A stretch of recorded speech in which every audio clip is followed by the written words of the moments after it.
What's up, everybody, and welcome back to another episode of Real Talk with CJ. Today, we're going to be talking about generational curses. And when I think of generational curses, I think about the story of David. So David is most known for defeating Goliath and being king over Israel. And another very popular story of David is the story of David and Bathsheba, which I'm going to dive into a little today. So if you didn't know, David, king over Israel, fell in love with Bathsheba, who was a married woman, while her husband Uriah was out fighting actually in David's army.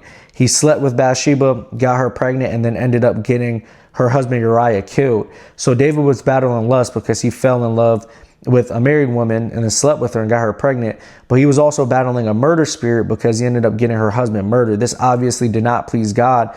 And it honestly passed along to his children because David actually had multiple wives and a lot of kids. And he had a daughter named Tamar and a son named Amnon. Amnon fell for his father's spirit. The spirit transferred onto him because he actually fell in love with his half-sister Tamar, and he ended up raping her. Tamar tells her full brother Absalom. Absalom ends up killing Amnon. So it just shows how the cycle repeated itself. Amnon fell for David's lustful sin that turned into perversion because he fell in love with his own sister and raped her. And then Absalom fell for his father's sin, which was murder. So the cycle just repeated. And then if you look onto David's other son, Solomon, who was very popular in the Bible, Solomon was a mighty man of God. And ultimately, in the long end, he fell due to lust. He had over 700 wives. He started worshiping other gods because his wives were worshiping other gods.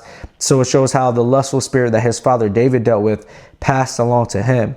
And the reason why I've been really thinking about generational curses is because me and my wife just recently announced that we are expecting a baby this year, which is super exciting. And every day I just pray, God, in the next couple of months, how do I prepare myself to be the best father I could be?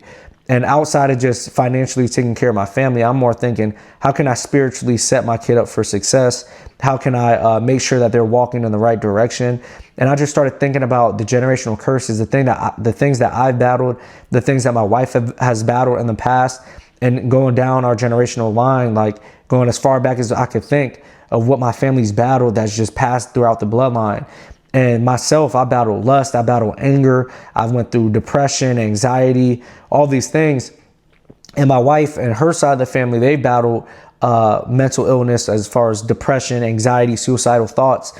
And collectively, we just came together and we're just like, we have to be generational curse breakers, not generational curse carriers. We got to make sure that we kill this thing at the root so it's not passed along to our kid, because we were just saying we don't want our kid to go through any of the things that we had to go through, because yeah, we're walking right with God, but it hasn't always been easy. And the devil is like a toxic ex. Like even when you walk into the things of God and you turn your back on him, he always wants you back. He's